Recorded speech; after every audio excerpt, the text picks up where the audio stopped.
Hi everyone, Peter here, and I'll be going more in depth on that whole process of painting a tiling snow texture. So first things first, if you're new to Photoshop, you'll need to go up to File and create a new document.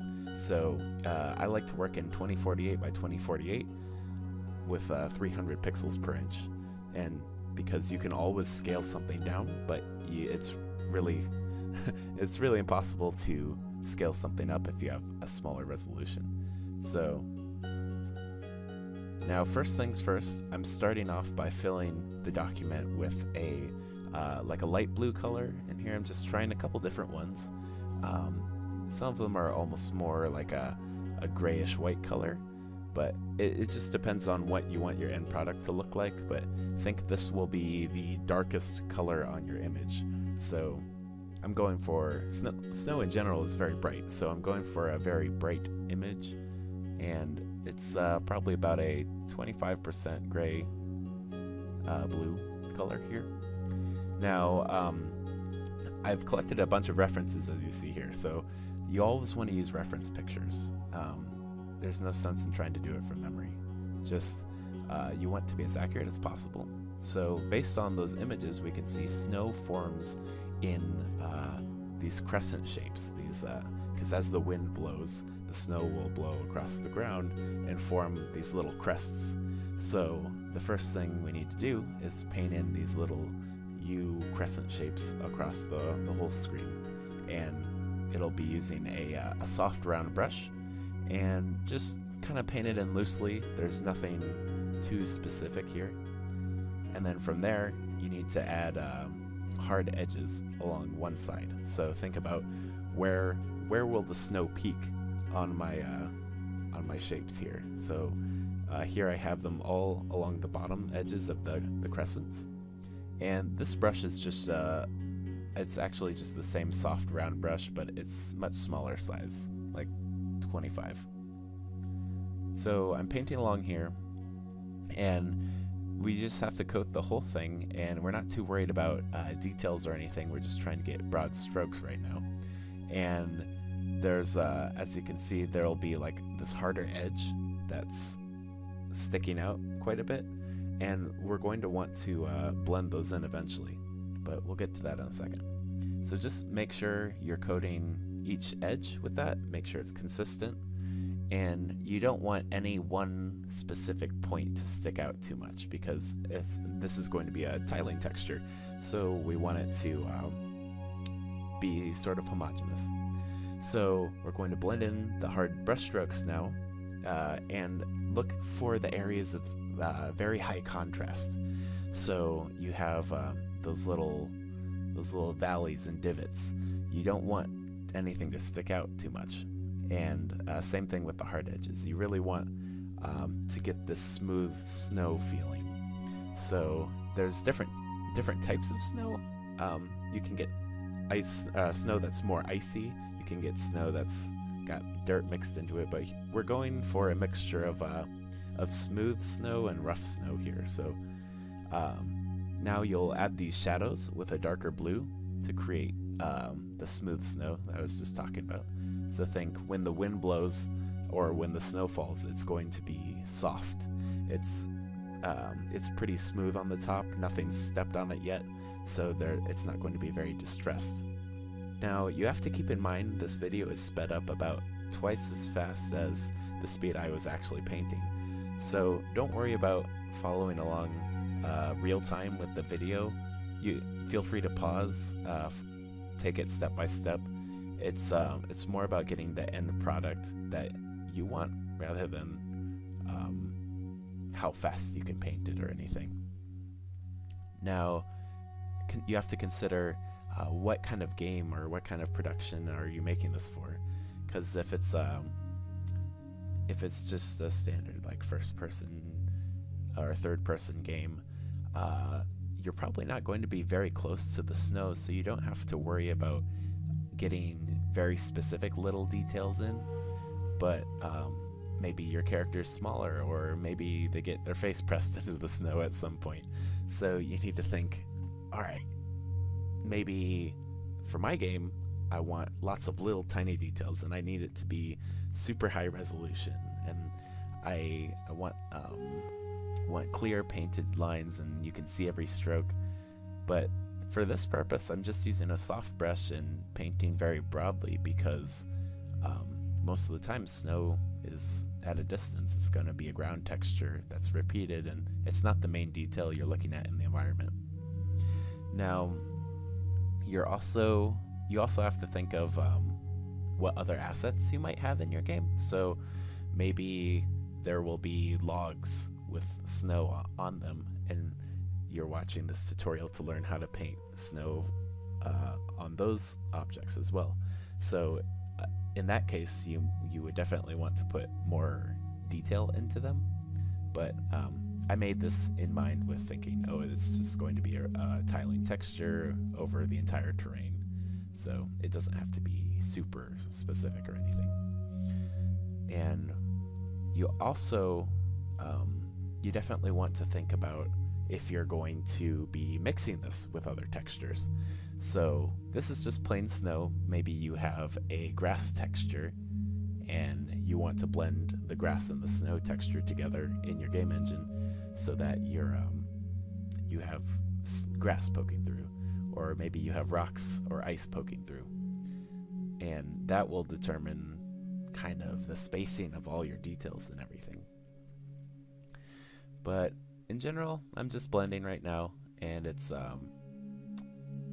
not super exciting, but we're trying to get these hard edges not to stick out so much, because we'll get to tiling in a second here, and you'll see when we tile it, anything that is high contrast or not blended thoroughly, it's going to stick out, and you'll notice it repeating over and over and over again.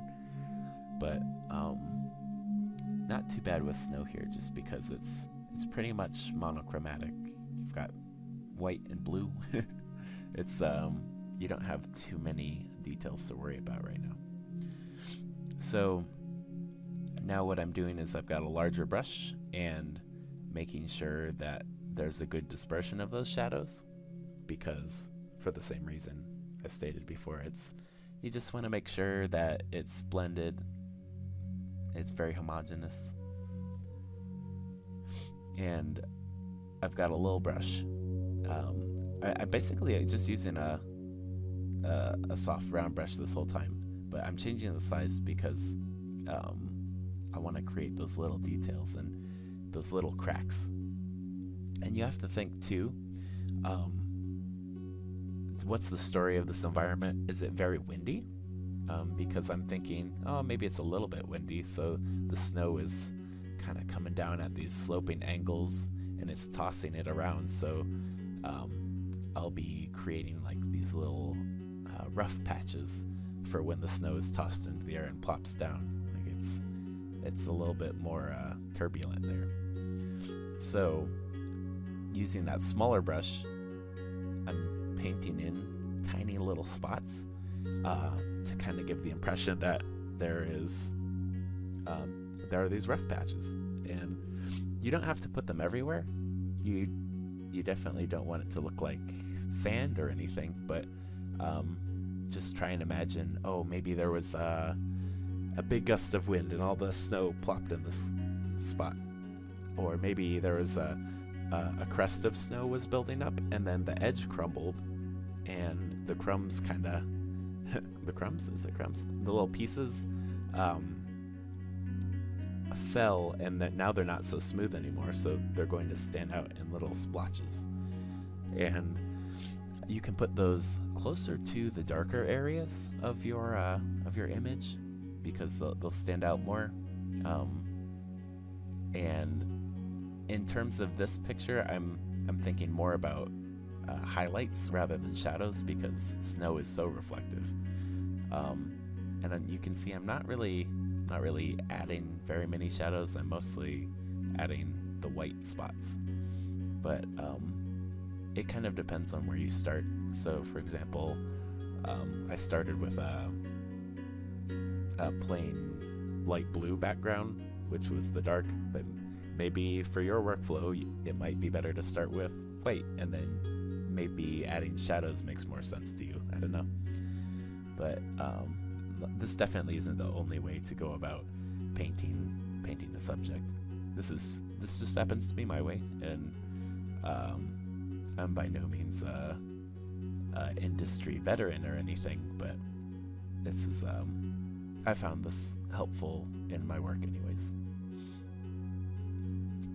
So on that note, actually, yeah, take my words with a grain of salt, just because I'm a recent graduate from Michigan State University. I've been out of school for a year or two, and I do commission work and freelance artwork, but I don't necessarily work at a established game studio as an in-house concept artist or digital painter. So other companies will have different ways of going about their workflow. I know, for example, like Blizzard you'll use normal maps and specular maps to get a lot of that realistic detail, and a lot of the time you might see people sculpting the detail with like you might use ZBrush or Blender or something to sculpt in the detail and then paint on top of that. But I'm treating my painting like a craft. I still have a lot to learn with my 2D texturing and painting, so I purely want to focus on doing it all by hand here. And at some point, maybe I'll make some videos using sculpted textures and then painting over those, so you guys can see what that's like. But so right now, with my little brush, I'm just refining those little edges, because you want to make sure now's the time to make them distinct. So we've blended everything together. We've got a good dispersion of the shadows and the highlights, and now I just want certain areas to stand out a little more. They're kind of like hidden Easter eggs for people. So if someone looks closely at the image, even though it's just a texture, it's not like a character or a prop or something, but even though it's just a texture for the environment, I want people to see, oh,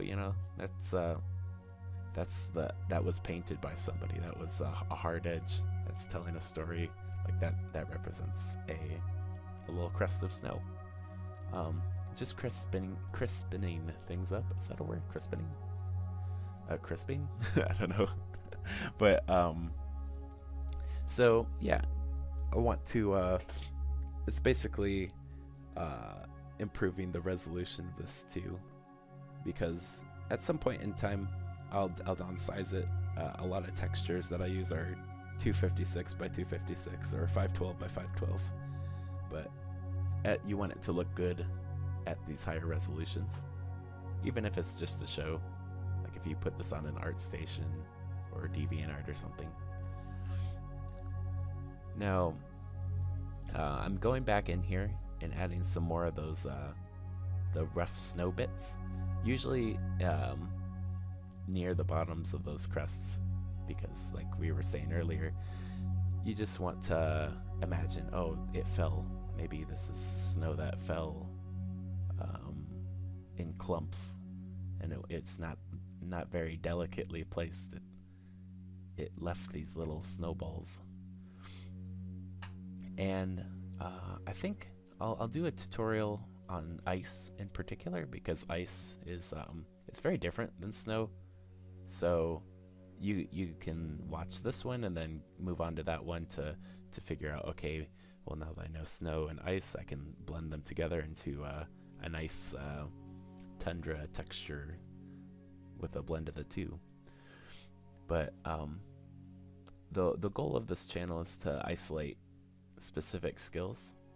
So we were asked, I was asked by Gnome MG to paint snow and metal, so I'll be digging more into that within this next week or two.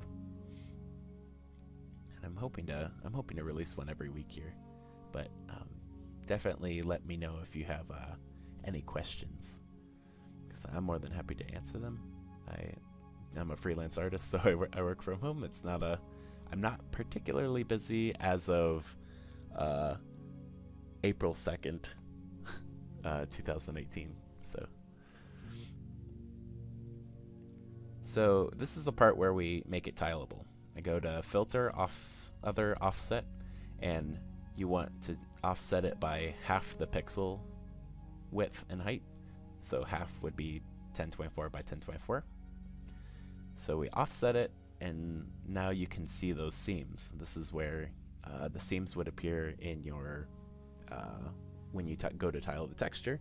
So you should go through and cover those seams blend your lights and darks together, just so you're not seeing that hard edge anymore. And let's see. You can basically just follow the details that you put in earlier. So like I'm just following these crests of snow and saying, okay, well, there would probably be one here. This area right here is a divot, a little valley, so we'll paint that in darker. This one's a highlight, so we'll paint that in with more white. And just not thinking too hard about it. If you ever need to, don't be afraid to go back to your references. I think there's a couple times where I did that and just kind of stared at them. I might have deleted them from this video just because it's not very interesting to watch just looking at references. But it's important to go back and make sure that you're keeping things realistic and true to the source material that you're looking at. Some of you might be fortunate enough to be in an area with snow. Personally, I like snow a lot, so you can actually go outside and check it out in real life. So here we just undid the offset basically. So you repeat the offset and then continue refining your hard edges and painting in these details, just as much as you need. And I think for the most part I kept things pretty soft here, but I did use a darker color, slightly darker color, to paint in some of the edges of these snow clumps because I wanted those to stick out a little bit more. I think there wasn't I probably should have introduced more contrast at this point, but we can easily fix that in a little bit here. But yeah, I was saying where I'm in Michigan, and well, Michigan, Ohio, which is Midwest United States, gets pretty cold about half of the year, and the other half of the year we have construction, so 2 seasons. But I think if you live in an area anywhere close to where it's snowing or has snow, it's definitely worth checking out if you have never seen snow before. I was talking to some friends who had actually never seen snow before, and just to get a grasp of what the substance is like, and get a feel for how it operates. So this snow in particular would probably be fairly dry and powdery, so it's drifting all over the place. But the more wet snow gets, it gets clumpy and slushy, and that might be a different texture almost altogether. It's more akin to ice or water.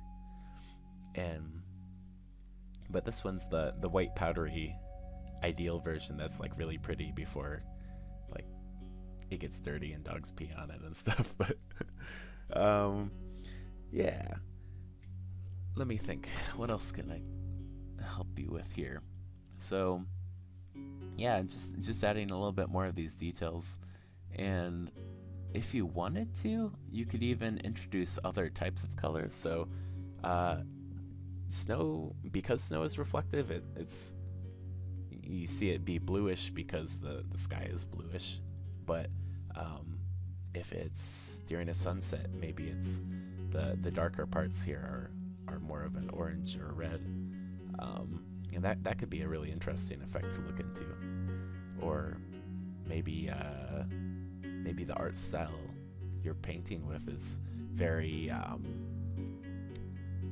very saturated. Maybe there are lots of different colors mixed in, so that could be something that you want to include to make your snow look a little bit more lively. Maybe you want more colors. But for me, just monochromatic is fine here.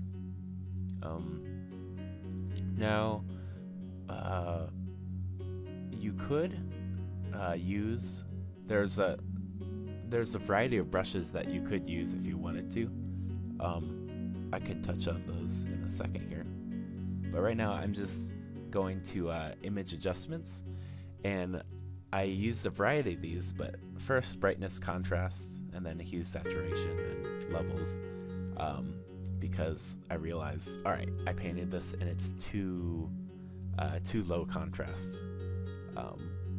So there's different ways you can do this. I played around with the brightness, upping the contrast and lowering the brightness, and there's no one answer for what's going to be best for you. It just depends on how your painting went beforehand. Now, here I'm trying to make the dark spots stand out more compared to what I had before. And I also realized I want it to be a little bit more colorful, because this is a little bit dead. It's very gray. So I've adjusted it to a contrast amount that I'm happy with. And then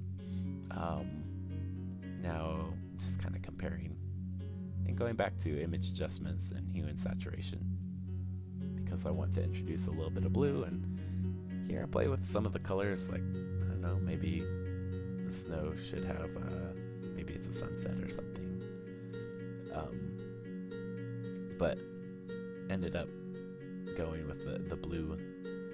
And I like colorize it, especially with this mostly white image. You can add more color to it easier than just changing hues. So I made it a little bit more blue, playing around with that. And don't be afraid to look through your history and change those values, because you should really take advantage of all the opportunities that Photoshop and digital media give you. So I'm just using one layer here. Oh yeah, you can see I had a color palette that I wasn't showing, but I just deleted that. I didn't need that really. So lastly, you just want to blend any seams that are revealed by the adjustments that you've done, because if you up the contrast, then hopefully you'll be able to see these details that you missed before. So I missed a lot of the hard edges that were left. So just blending those, making sure all that's okay.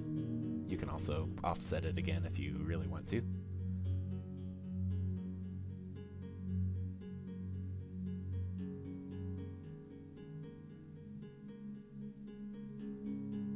Now, but these different brush types though, I'm just using a soft round brush to show you that, hey, like with one simple brush in your fundamentals, you can make these textures.